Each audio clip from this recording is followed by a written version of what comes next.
Shalom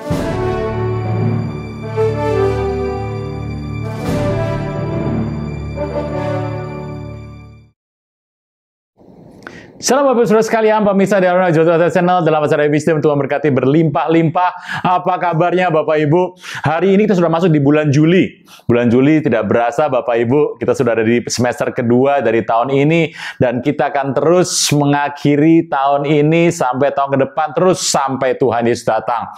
Bapak Ibu, saya mengerti Bapak Ibu rindu untuk belajar, dan saya sudah tinggalkan ada 5 topik.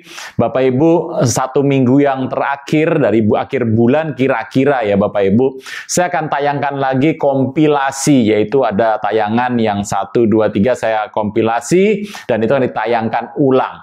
Bapak Ibu, Anda bisa menonton itu sedikit lebih panjang. Tetapi dalam minggu-minggu yang pertama, yang 4 kali, dan setiap bulan akan seperti itu, akan saya masukkan topik-topik yang kecil-kecil, atau kalau ada topik yang penting, saya akan bagikan kepada Bapak Ibu Saudara sekalian.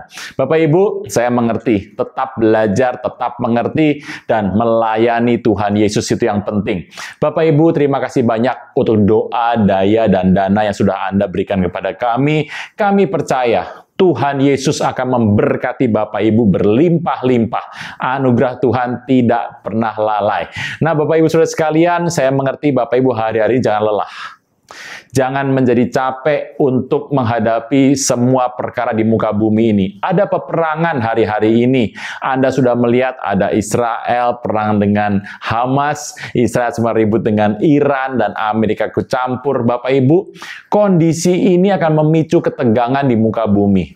Anda mengerti bahwa inilah saat yang paling baik bagi orang percaya untuk pergi menginjil.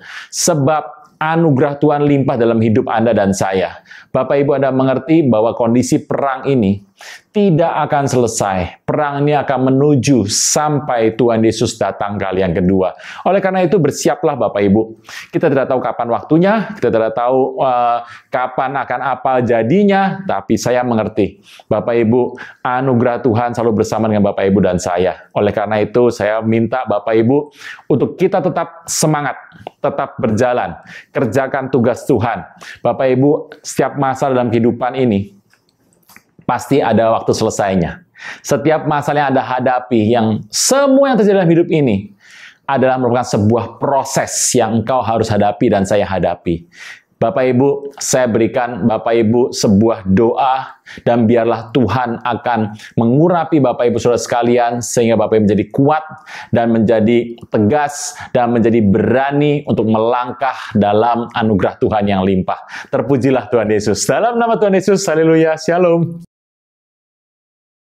Shalom Bapak Saudara sekalian, pemirsa dari Aruna Joshua Channel dalam acara Wisdom. Tuhan berkati berlimpah-limpah. Apa kabarnya? Baik-baik hari ini. Kondisinya sudah ada di bulan Juli, Bapak Ibu. Nah, saya mau bagikan sesuatu mengenai ada 2 hal di mana tidak mungkin diambil oleh seseorang, gitu ya. Bapak Ibu tahu dalam sejarah Israel ada 2 tampuk, yaitu adalah Daud sebagai raja, di mana tahta Daud atau tahta raja itu akan turun, gitu ya. Jadi satu adalah tahta raja, dan itu dilambangkan dengan mahkota raja. Yang kedua adalah serban atau turban dari imam. Jadi ada raja dengan mahkota, crown, dan ada serban dari imam. 2 ini selalu ada dalam orang Israel.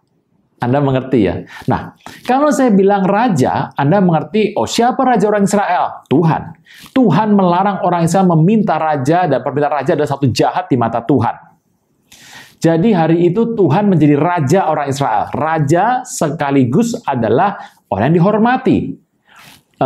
Pribadi yang sangat dihormati di Israel, bahkan menyebut namanya saja orang Israel menggunakan nama yang lain ya Bapak Ibu. Raja itu adalah Tuhan sendiri. Sebagai raja, dia juga otomatis menjadi hakim atau judge, hakim. Jadi raja dan hakim ini adalah satu posisi, itu digambarkan dengan mahkota. Lalu turunlah dari Saul, di raja yang terpilih, turunlah kepada Daud, dan Tuhan sangat berkenan sama Daud ini. Jadi keturunannya adalah dari Daud dan turun ke bawah terus. Tetapi mengenai imam, engkau melihat bahwa imam itu dilambangkan sebagai orang yang mewakili orang Israel. Orang Israel itu berdosa, orang Israel jatuh dalam kegagalan, dan imam adalah seorang yang menjadi pengantara orang Israel dan Tuhan, sehingga Tuhan bisa mengampuni orang Israel, makanya harus diberikan persembahan yang begitu banyak, dan Tuhan mengampuni orang Israel dari persembahan-persembahan itu. Jangan tunda menerima Yesus. Hanya Yesus yang sanggup melepaskan Anda dari kesalahan dan dosa. Selalu ada waktu bagi Dia, tetapi tidak selalu ada waktu bagi Anda. Mari, ikuti saya mengucapkan doa berikut dengan yakin. Tuhan Yesus, ampuni semua kesalahan dan dosaku. Saat ini dengan sadar dan rela, aku mengundang Engkau sebagai Tuhan, Raja, dan Juru Selamat hidupku. Terima kasih Tuhan Yesus untuk namaku telah dicatat dalam kitab kehidupan. Amin. Nah, Bapak Ibu, peristiwa adanya serban atau mahkota dua ini tidak bisa satu orang mengambil dua-duanya. Tidak mungkin seorang raja itu melakukan prinsip keimaman. Nggak mungkin. Nggak, apalagi seorang imam mengambil memerintah dengan posisi sebagai raja. Nggak mungkin. Jadi dua ini ada, dan di Israel itu dua-duanya harus dipelihara. Bapak Ibu harus mengerti loh, bahwa di Karachi, di Pakistan ya, itu ada Priest King juga. Jadi Priest King yang ada di Pakistan, Anda tahu Pakistan adalah negara Muslim ya Bapak Ibu. Itu ada orang dengan status sebagai Priest King. Ya pasti maksudnya mungkin supaya zaman dulu itu orang datang kepada Tuhan dengan Priest King. Bapak Ibu harus mengerti bahwa Priest King-nya itu ada pada zaman perunggu atau tembaga. Jadi udah lama sekali Bapak Ibu. Saya mengerti mungkin itu mengacu kepada konsep dari Alkitab gitu ya, tapi saya tidak tahu bagaimana, tapi itu pernah ada. Dan Priest King yang ini itu berbeda dengan yang itu gitu ya. Jadi Priest King sini adalah Tuhan Yesus jadi Priest King. Jadi dia menjadi seorang priest dan juga seorang king. Kita baca ayat dulu Bapak Ibu. Dalam kitab Mazmur 110, dalam kitab Mazmur 110, ayat 4 ya, 110 ayat 4, Tuhan telah bersumpah dan ia tidak akan menyesal. Engkau adalah imam untuk selama-lamanya menurut Melkisedek. Bapak Ibu pernah membaca sebuah kisah tentang Melkisedek ya. Saya nggak akan perpanjang lagi hari ini Melkisedek. Ada yang bilang Melkisedek itu Shem. Shem anaknya Nuh. Jadi Yafet, Shem, dan Ham. Shem itu usianya kan panjang Bapak Ibu ya. Jadi waktu Abraham bertemu dengan Melkisedek itu adalah Shem. Kenapa namanya jadi Melkisedek? Ya karena jadi seorang imam itu dicopot, bapak ibunya dilepas, dan kemudian dia diambil dan hidupnya menjadi milik Tuhan. Jadi dikatakan dia tidak berbapak dan tidak beribu. Bukan tidak berbapak, tidak punya bapak, tapi dia dicabut dari silsilahnya dan dikuduskan untuk diam bersama dengan Tuhan. Bapak Ibu, saya tidak akan mengajar lagi soal Melkisedek. Anda nonton saja topik-topik di YouTube atau topik yang kita pernah bahas seperti ini.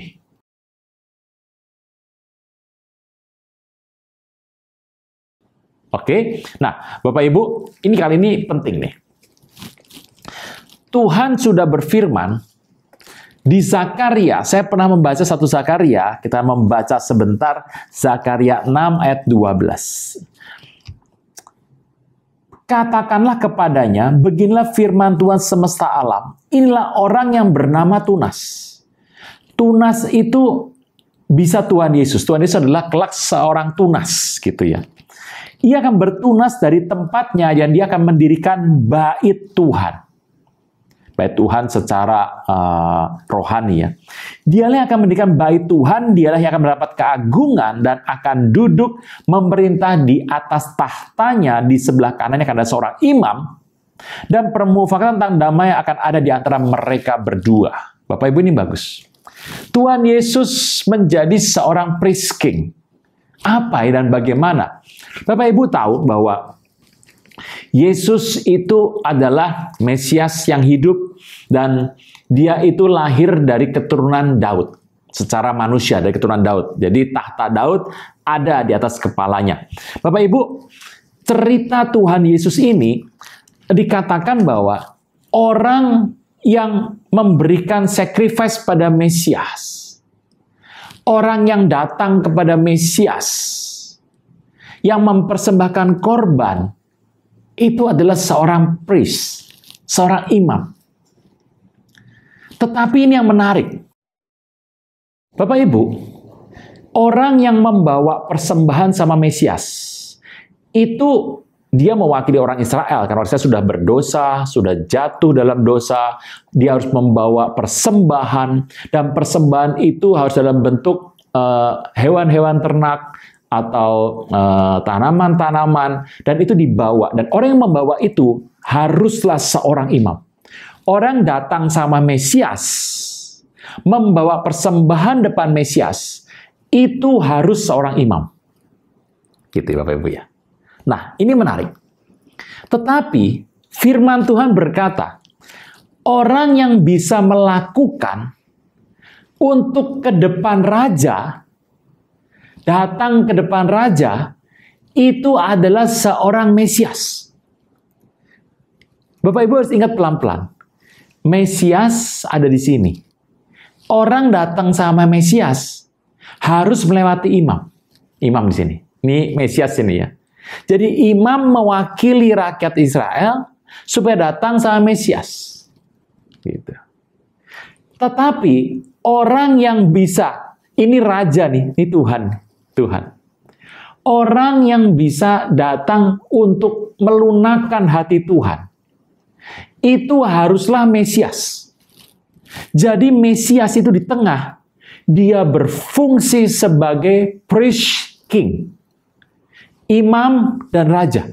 Dua tuh Bapak Ibu. Mesias adalah hal yang sangat penting sekali yang bisa engkau lihat dan engkau rasakan.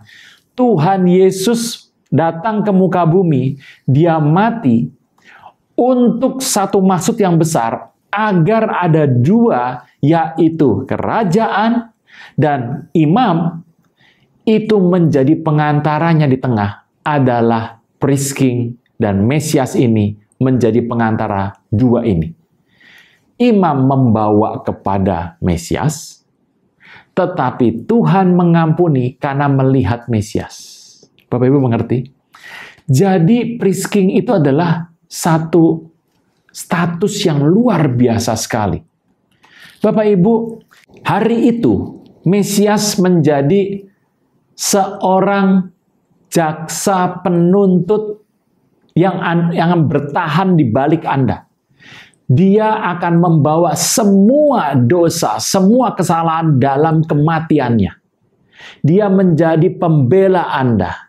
Dan karena pembela Mesias ini, Tuhan melihat, oh, karena sudah dibela oleh Mesias ini, maka semua kesalahan, semua dosa yang dibuat sini akan hilang dan habis. Karena dia melihat ada Mesias di sini. Dan itu adalah tugas yang luar biasa. Hari itu, kalau seorang judge, seorang hakim melihat defense attorney, seorang pengacara yang mempertahankan Anda, ternyata orangnya adalah sama, jadi judge itu ternyata adalah your defense attorney, engkau sudah melihat bahwa seluruh kesalahanmu sudah dihapus. Bapak Ibu Anda mengerti ya? Hari itu Bapak Ibu, engkau melihat Tuhan Yesus adalah Sang Tunas. Dia adalah Mesias yang hidup. Sang Tunas ini mengambil satu status priest king, dua. Dia mengambil itu dan berdiri di tengah, menjadi sebuah jalan antara Bapa dan umat. Antara Tuhan dan umat. Antara judge, hakim, dan umat. Makanya Anda melihat di firman Tuhan dikatakan bahwa Bapa tidak akan menghakimi. apapun. Sebab penghakiman telah diserahkan kepada anak. Waktu Mesias itu ada, persembahan yang dibawa oleh seorang priest, seorang imam, diterima oleh Mesias. Dan Mesias ini seorang priest king. Dia mewakili Anda dan saya datang kepada Bapa. Pak, ini kalau saya melihat seperti ini, lalu Yesus itu siapa sebetulnya? Anda mengerti. Yesus adalah firman dari Bapa. Gitu ya. Dia menjadi manusia. Priest king ada di sana. Jadi hari itu, waktu Bapa ingin menjudge Anda, dia melihat Mesias di tengah. Pengorbanannya, dia sudah menanggung dosa seluruh muka bumi. Hidup Anda dari Anda lahir sampai kelak Anda bertemu dengan Tuhan. Dan dosa-dosa kutuk Anda dibawa. Dia sudah menanggungnya. Dirinya mati. Waktu ini mati dan bangkit kembali, dia menjadi seorang priest king. Itu luar biasa sekali Bapak Ibu Saudara sekalian. Nah, lalu apabila yang Almighty ini, yang besar kuasanya ini, adalah menjadi Mesias. Hari itu, engkau dan saya sudah diperdamaikan. Engkau dan saya hari itu dengan menyebutkan nama Yesus di tengah ini, engkau dapat melihat kemuliaan Bapa. Itulah konsep yang Tuhan katakan bahwa di muka bumi ini, seorang Mesias mengambil sebuah status sebagai priest dan king. Hari itu dia datang ke depan Tuhan. Dan apa yang terjadi? Oleh karena pengorbanan kayu salib ini, maka kematian Tuhan Yesus ini membawa hal yang besar yang bisa diterima oleh Anda dan oleh saya. Waktu Tuhan Yesus menjadi pembela Anda. Tuhan Yesus yang seorang hakim menjadi pembela Anda. Anda bisa bayangkan ya, hakim tapi jadi pembela Anda. Otomatis semua penghakiman selesai. Semua penghakiman lunas. Semua penghakiman ludes semuanya. Karena seorang hakim menjadi pembela Anda. Dalam kisah ini Bapak Ibu, kita mengerti bahwa kematian Tuhan Yesus adalah begitu besar dan begitu akurat. Bapa tidak makan menghakimi siapapun, tapi telah serahkan penghakiman kepada anak, supaya anak dihormati sama seperti Bapa dihormati. Kematian Tuhan Yesus adalah inisiatif dari Tuhan. Hari zaman dulu, seorang imam datang kepada Tuhan menyerahkan, gitu ya, semua persembahan untuk menerima pengampunan dan setiap tahun. Tetapi Bapak Ibu mengerti, hari ini Tuhan sudah datang dan dia mati dan dia menjadi dosa. Dia jadi kutuk. Dia menanggung semuanya. Waktu dia bangkit, dia berhak untuk menjadi seorang pengantara Anda sehingga Anda boleh bertemu dengan Tuhan. Kisah ini ajaib. Kisah ini luar biasa. Hari ini, Anda bisa bertemu dengan Tuhan. Bapak Ibu menjadi anak Tuhan itu sebetulnya adalah peristiwa mujizat Bapak Ibu. Engkau bisa manggil Allah sebagai Bapa. Engkau bisa bicara sama Tuhan dengan hubungan yang begitu intim. Engkau dipimpin, engkau dibimbing oleh Tuhan, engkau dituntun ke jalan yang benar, dan semuanya itu berlangsung waktu hatimu kudus di depan Tuhan. Tuhan akan membawa engkau masing-masing untuk tugas yang Tuhan berikan dalam dirimu. Percayalah, priest king itu sudah mati, dan priest king hari ini hidup untuk membawa anugerah yang besar dalam hidup Anda kepada Tuhan. Dan engkau diterima. Engkau tidak ditolak. Engkau sekarang punya Allah yang kau panggil dengan nama Bapa. Puji Tuhan. Shalom.